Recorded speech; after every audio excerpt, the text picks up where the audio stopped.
tranqui, que encuentra la litigación su mayor punto de realización al momento del debate oral.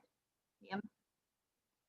Es donde el estándar, ¿sí?, de esta litigación se eleva y sobre todo se va a elevar mucho más, ¿sí? Es decir, se le va a exigir a las partes una mejor posición, un mejor léxico, mayor claridad cuando se litiga frente a jurados, ¿sí? ¿Por qué? Por una cuestión lógica de que el jurado no conoce derecho, entonces cuando yo me paro frente a un jurado, me paro de distinta manera que si me paro frente a un juez técnico, un juez que está sentado ahí probablemente de lunes a viernes, ve juicios todos los días y hace seguramente más de 20 años. Entonces, la dinámica de un debate oral es seguramente mucho más rápida, seguramente se podrá hablar con mayores tecnicismos, ¿sí? Ahora bien, ¿por qué nosotros les damos la teoría del caso después de haber dado el debate? Primero porque tienen que saber cómo se desarrolla un debate, de acuerdo a las normas y a las reglas que establece nuestro Código Procesal Penal de la Provincia de Buenos Aires, y porque para llegar al debate, ¿sí?, hay todo un paso previo, pero no es un paso previo en cuanto a lo que es normativa procesal. Hay un paso previo en cuanto a cada parte, ¿sí? El fiscal va a llegar a las manos del fiscal un caso, ¿sí?, una causa, como ustedes lo quieran llamar. Un caso es lo mejor. Le va a llegar al fiscal un caso, ¿sí? Ese fiscal, desde el primer momento en que conoce ese caso, va a empezar a pensar en su cabeza, ¿sí?, cómo lo va a encarar, ¿sí? Lo primero que va a analizar es si ese caso, ese hecho que le llega, ¿sí?, que probablemente le llega a través de una denuncia, esto ustedes ya lo vieron, va a empezar a pensar, bueno, ¿cómo lo subsumo en el derecho? ¿Cuadra en algún tipo legal? Y si cuadra en algún tipo legal, ¿quién es el autor? Digo, el hecho existió, ¿quién es el autor? ¿Y de qué tipo de autoría estamos hablando? Si es una autoría, digamos, es autor, es partícipe secundario. Se empiezan a analizar todas estas cuestiones, ¿sí? Y dice, bueno, yo creo que tal persona es autor de este delito. Ahora, es autor de este delito, pero ¿cómo lo pruebo? ¿Cómo puedo acreditar esto que yo estoy sosteniendo? ¿Sí? Entonces se empieza a armar y dice, bueno, tenemos a 3 testigos, estos 3 testigos dicen que uno escuchó, otro lo vio, y otro dice que nada más se enteró porque escuchó que llegaba la policía. Bueno, esos testigos, ¿qué fortalezas me aportan? ¿Sí? Y ahí se empieza a armar esta teoría del caso. La teoría del caso, ahora yo les voy a compartir pantalla y vamos a ver un power, así se hace un toque más divertido porque me vienen viendo la cara, creo que desde el martes, un garrón. Así que vamos a ver un PowerPoint, ¿sí? Y seguimos con esto. Belu, ¿querés decir algo? Vos que capaz ya, o preferís esperar al Power y acotás. Estás casi obligada hoy a participar, ¿eh? Sí, sí, participo como quiera. Dale. Que también se plantea desde la defensa, la teoría del caso, y siempre va a tener 3 posibilidades la defensa. Puede Sí. decir, el que defiende no lo hizo directamente, lo hizo pero, o sea, hay como una causal de justificación, o directamente se acude a la duda razonable, que es como lo más débil, porque ante lo que tiene débil la fiscalía, lo usan a su favor. ¿No es así? Totalmente. Esto que dice Belu es cómo la defensa, ¿sí?, cuando arma su teoría del caso, se va a parar, ¿sí? Ahora, se va a parar de acuerdo a qué le brinda ese caso, qué le brindan esos hechos, qué pruebas tiene, ¿sí? Qué probablemente el fiscal vaya a hacer. Entonces, esto que Belén les dice es súper interesante, ¿sí? Generalmente se puede adoptar una posición desde la defensa negativa o positiva. Negativa es cuando dejo que el fiscal lleve adelante la acusación y yo nada más me voy a detener a rebatir esa acusación. Y la positiva es cuando yo traigo otra versión, traigo mi versión, ¿sí? Es como contar un cuento. Parece medio una boludez, pero no es una boludez, ¿sí? Cada parte va a contar su historia, pero obviamente no es que va a contar su historia y bueno, fuente, créeme por favor. No, en realidad va a contar su historia y lo va a tener que fundamentar, lo va a tener que probar, ¿sí? Si bien la defensa, ustedes ya saben que no tiene el onus probandi, de todas maneras se recomienda, en términos de litigación, que la defensa pruebe, ¿sí?, aquello que alega. Por una cuestión de que si tiene testigos que pueden rebatir o refutar aquello que la fiscalía dice, es mejor que haga uso de ellos, ¿sí? Bueno, les voy a compartir el PowerPoint. A ver. ¿Están viendo la pantalla? Sí. Sí, sí, perfecto. Y si hago así... Bueno. ¿Lo ven? ¿Ahí? Se agrandó, ¿no? Bien. Bueno, teoría del caso. Acá estamos nosotros, que eso ya nos conocen. ¿Qué es la teoría del caso? Esto es definición de libro. Yo, las veces que tuve que litigar o que armar una teoría del caso y demás, siempre usé a Hoffman, ¿sí? Es un autor que, junto con Binder, ustedes ya lo habrán escuchado, armaron un librito, ¿sí?, chiquito, verde, de la teoría del caso, ¿sí? Y armaron varios libros. Binder tiene un equipo de trabajo en donde armó varios libritos, ¿sí?, sobre litigación propiamente dicho, un poco lo que vimos ayer, de cómo se hace un examen directo, cómo se hace un contraexamen, ¿sí?, cómo se hace un alegato, ya sea de apertura o de clausura. Entonces, todo esto, ¿sí?, parte de la teoría del caso. La teoría del caso se define como aquel conjunto de actividades, ¿sí?, que tiene que desarrollar un litigante. Cuando decimos litigante hablamos ya sea de él o la agente fiscal y él o la defensora, frente a un caso, esto un poco ya se los mencioné, que le va a permitir decidir la manera más eficiente y eficaz, ¿sí?, de presentarlo ante un tribunal para que sea conocido en un real o hipotético juicio oral. Cuando decimos hipotético juicio oral es porque generalmente quienes estudiamos la carrera de abogacía litigamos casos ficticios, ¿sí? Entonces, bueno, para litigar un caso, ya sea real o hipotético, tenemos que armar la teoría del caso. No es algo obligatorio, pero hace, y un poco lo explica Hoffman, armar la teoría del caso hace a la responsabilidad del defensor y también del fiscal para llevar adelante una causa, ¿sí? Porque si no armamos la teoría del caso, no vamos a terminar nunca de conocer la causa, el hecho que llegó a nuestras manos, ¿sí? Entonces es casi una responsabilidad moral, si se quiere, el hecho de armar una teoría del caso. Tener una buena teoría del caso no me asegura ganarlo, ¿sí? Es decir, no me asegura obtener una sentencia favorable, pero sí me asegura llevar adelante un desarrollo del debate mucho más ameno y sin llevarme tantas sorpresas. Y ahora vamos a entender por qué. ¿Desde qué momento empieza a elaborarse una teoría del caso? TDC es teoría del caso abreviada, otro dato. Se va a empezar a elaborar desde el primer momento que el fiscal o el abogado defensor, ¿sí?, tengan conocimiento, desde el primer contacto que el fiscal o abogado defensor tengan con una causa penal. Se arma la teoría del caso desde las dos partes.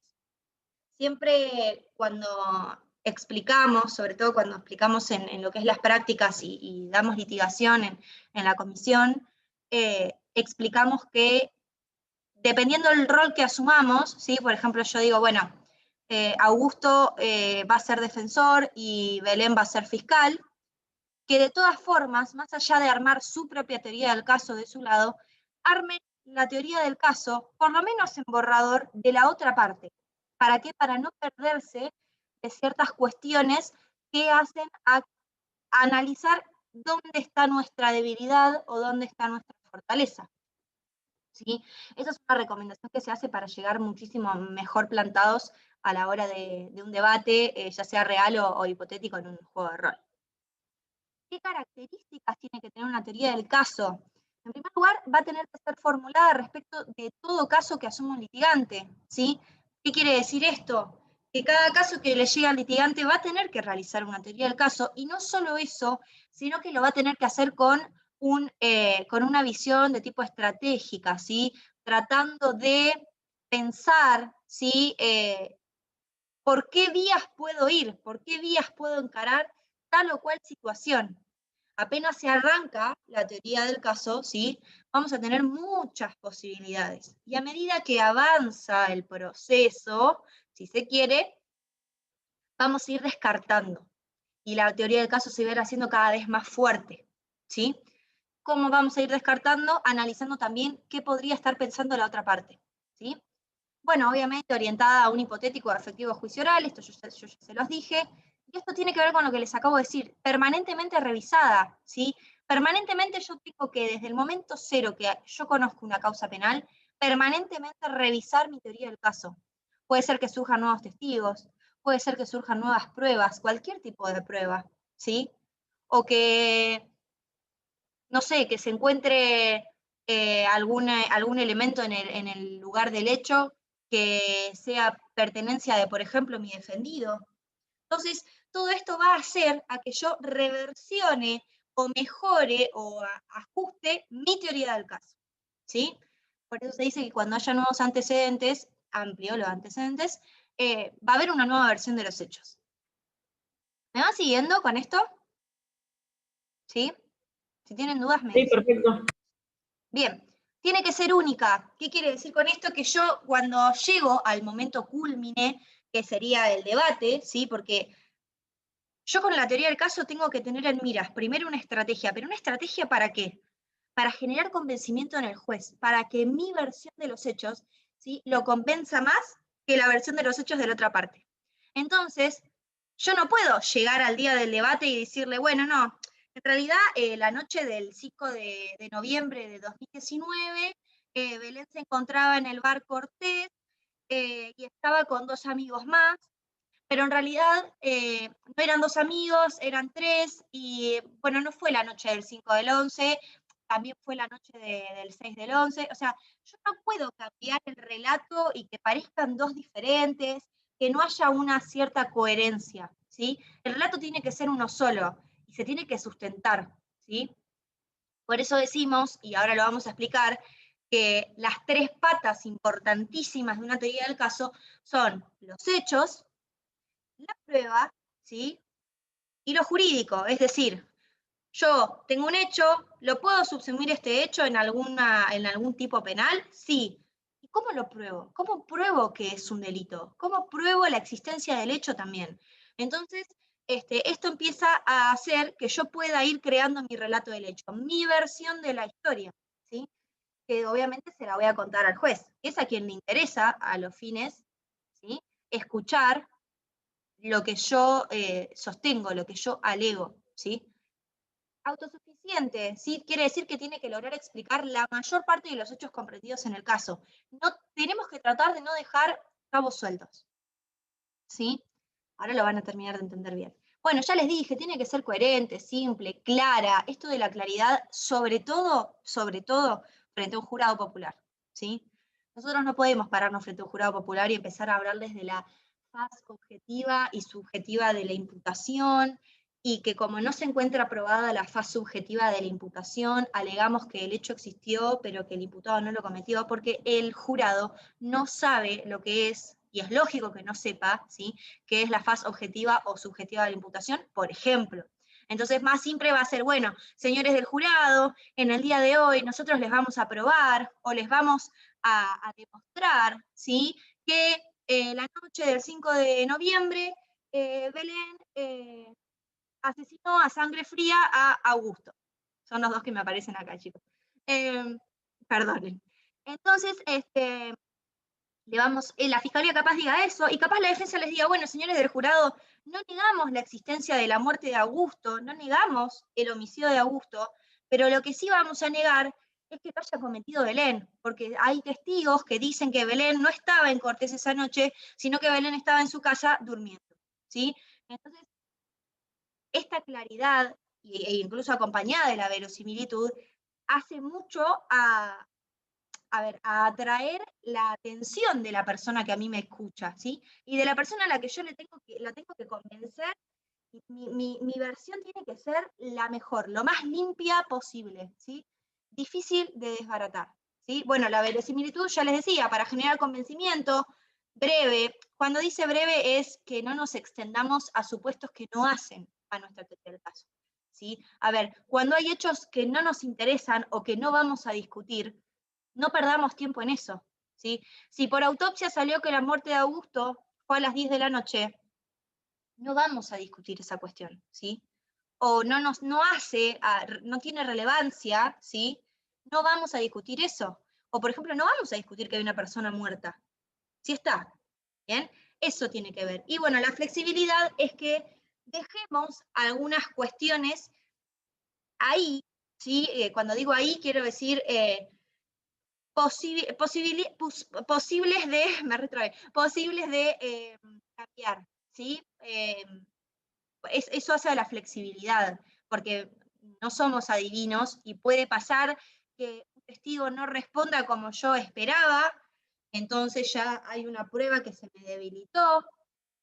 Puede pasar que el fiscal traiga a colación un video y que ese video yo lo haya visto antes, pero el impacto era el que yo no esperaba, ¿sí? Entonces, tengo que lograr que mi teoría del caso se vaya adaptando de acuerdo a los cambios que haya en el debate, ¿sí?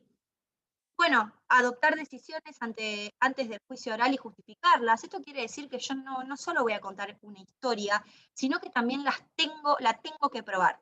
Todo lo que yo alegue lo voy a tener que probar, ¿sí? Lo voy a tener que probar más allá del onus probandi, pero por una cuestión de técnica de litigación, ¿sí?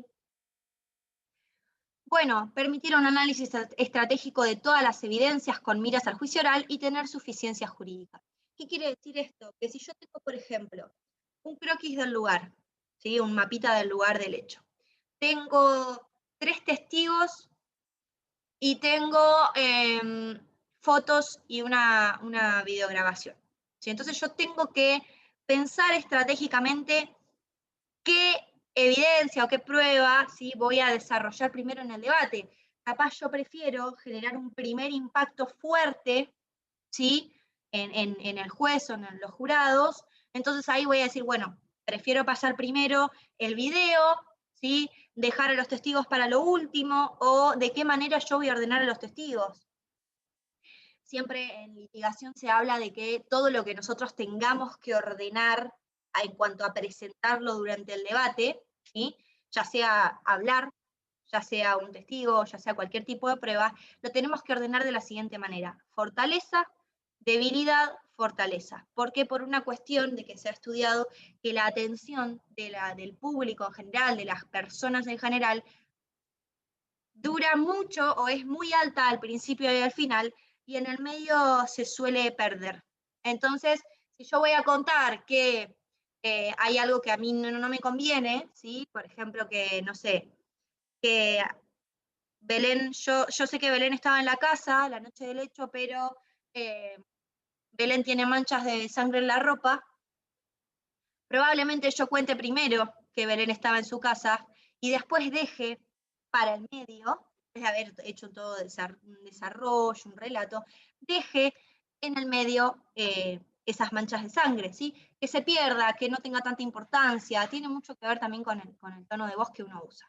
Bueno, ¿cómo la estructuro la teoría del caso? Un poco ya les dije. Clásico, o sea, una teoría del caso clásica es, voy a estructurar lo fáctico, es decir, qué hechos van a dar cuenta del caso que yo voy a plantear, ¿sí? Que Belén estuvo perdón, Belén, te agarré de ejemplo, que Belén estuvo esa noche en el bar, que Augusto está muerto, que tiene tantas puñaladas, que estuvieron hasta las 5 de la mañana, ¿sí? Lo jurídico, bueno, tenemos un muerto que tiene signos de que no fue un suicidio, queda descartado. Bueno, lo fáctico se subsume en lo jurídico, entonces hablamos de un homicidio.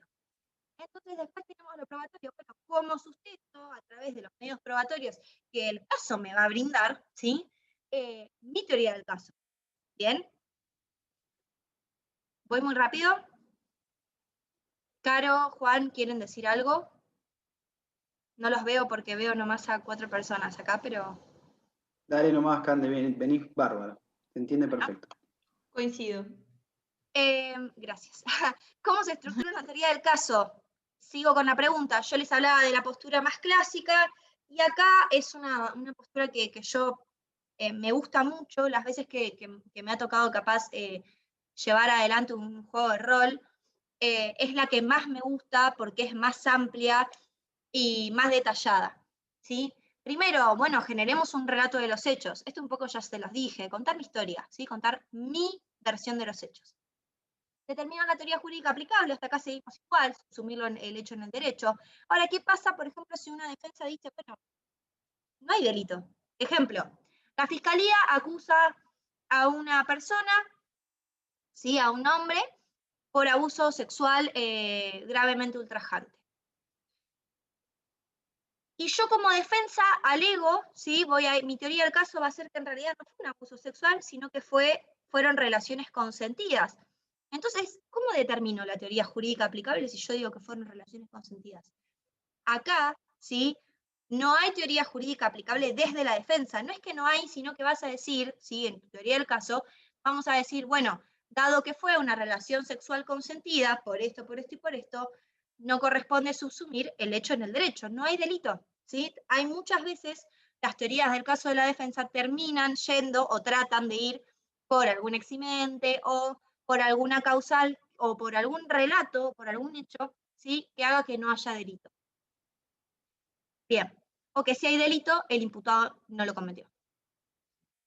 Elaborar proposiciones fácticas. Y acá, la primera vez que me tocó estudiar una teoría del caso o armar una teoría del caso, dije, bueno, pero el relato de los hechos y proposiciones fácticas es lo mismo. Y no, tienen ciertas diferencias, porque el relato de los hechos es un relato más abstracto, ¿sí? Yo cuento que, bueno, la noche de tal día, Belén estaba en el boliche, se tomó tantas cervezas y se encontró muerto Augusto. ¿Qué es lo que pasó? ¿Sí? Esa versión de los hechos corresponde a las dos partes. Ahora, las proposiciones fácticas van a ser diferentes, de acuerdo a ese relato de los hechos, se van a ser diferentes porque se sustentan primero en ese hecho subsumido en el derecho y también en los medios probatorios que cada parte agarre. Entonces, las proposiciones fácticas son más concretas. Si yo voy a alegar una proposición fáctica, la tengo que poder probar, la tengo que poder sustentar. ¿Sí? Si yo voy a alegar que hubo una relación sexual consentida, ¿sí? Y que mi versión de los hechos va a ir por ese lado, bueno, mi proposición fáctica será, hubo una relación sexual consentida porque esa noche, o porque ellos, no sé, ya habían tenido relaciones sexuales antes, porque ellos, porque, por ejemplo, la víctima no tiene marcas de lesiones, no tiene desgarros, ni anales ni vaginales, ¿sí? Porque no está probada que fue forzada, no tiene moretones, ¿sí? Lo tengo que sustentar, lo tengo que probar. Si yo voy a alegar una proposición fáctica, lo tengo que poder sustentar en algo, ¿bien? La selección de la evidencia, esto un poco ya lo vimos, y esto es lo más importante, y creo que debería estar, esta es una opinión personal, debería estar en el punto 1 de cuando yo armo una teoría del caso. Detectar las debilidades y fortalezas del caso. A mí se me ha hecho mucho más fácil, cuando me ha tocado litigar, analizar primero cuáles son mis debilidades, cuáles son mis fortalezas, y recién ahí, sobre eso, sobre lo que yo sé que es débil o sobre lo que yo sé que es fuerte, armar mi relato, armar mi teoría jurídica y armar mis proposiciones fácticas. ¿Sí? Es una recomendación que les doy para el que le guste, para el que curse las prácticas el año que viene, para el que haga capaz las PPS como Belén.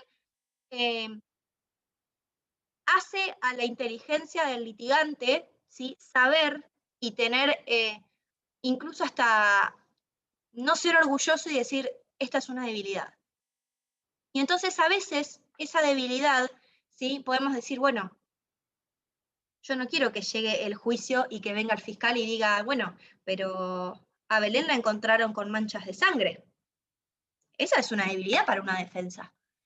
Y yo quedarme así y decir, sí, pero bueno, en realidad, y no saber qué contestar. Generalmente hay ciertas debilidades que se analizan en el caso en concreto que a la parte le conviene adelantarla. Por ejemplo, cuando arrancamos con un debate, ¿sí? Y yo alego, ¿sí? Hago mi alegato de apertura, como yo les mostré ayer en los videos, probablemente diga, bueno, señor juez, esta defensa les va a probar, o en realidad esta defensa va a demostrar, ¿sí?, que la fiscalía no tiene razón, y que más allá de que a Belén se le encontraron manchas de sangre, esas manchas de sangre fueron porque a Belén, después de haber tomado tanto alcohol, se cayó y le sangró la nariz. Y esto lo vamos a demostrar porque Belén usó un algodoncito y le encontramos tirado el algodoncito de la nariz en el tacho de basura. Y acá tenemos el algodoncito. Por ejemplo, sí, acabo de hacer el invento más grande de mi vida, pero para que un poco me sigan, ¿sí? Entonces, yo, ¿qué hago? Muestro mi debilidad, entonces ya la fiscalía, en este caso, o podría ser al revés, no me va a poder dejar tan en offside como si no la adelantara. Hay ciertas debilidades que elegimos no adelantarlas porque sería avivar gires cuando son muy, muy leves, ¿sí? El avivar gires lo digo en serio, porque cuando son muy, muy mínimas, las tenemos que tener en cuenta, saber cómo contestar si se dan cuenta de que es una debilidad, pero no adelantarlas, ¿sí? Eso sale con práctica, con casos y más casos. Bueno, clasificación de las evidencias y determinación de la forma de plantear las evidencias. Un poco les dije, bueno, a ver, tengo un hecho, tengo la teoría, tengo proposiciones fácticas, ¿cómo lo pruebo?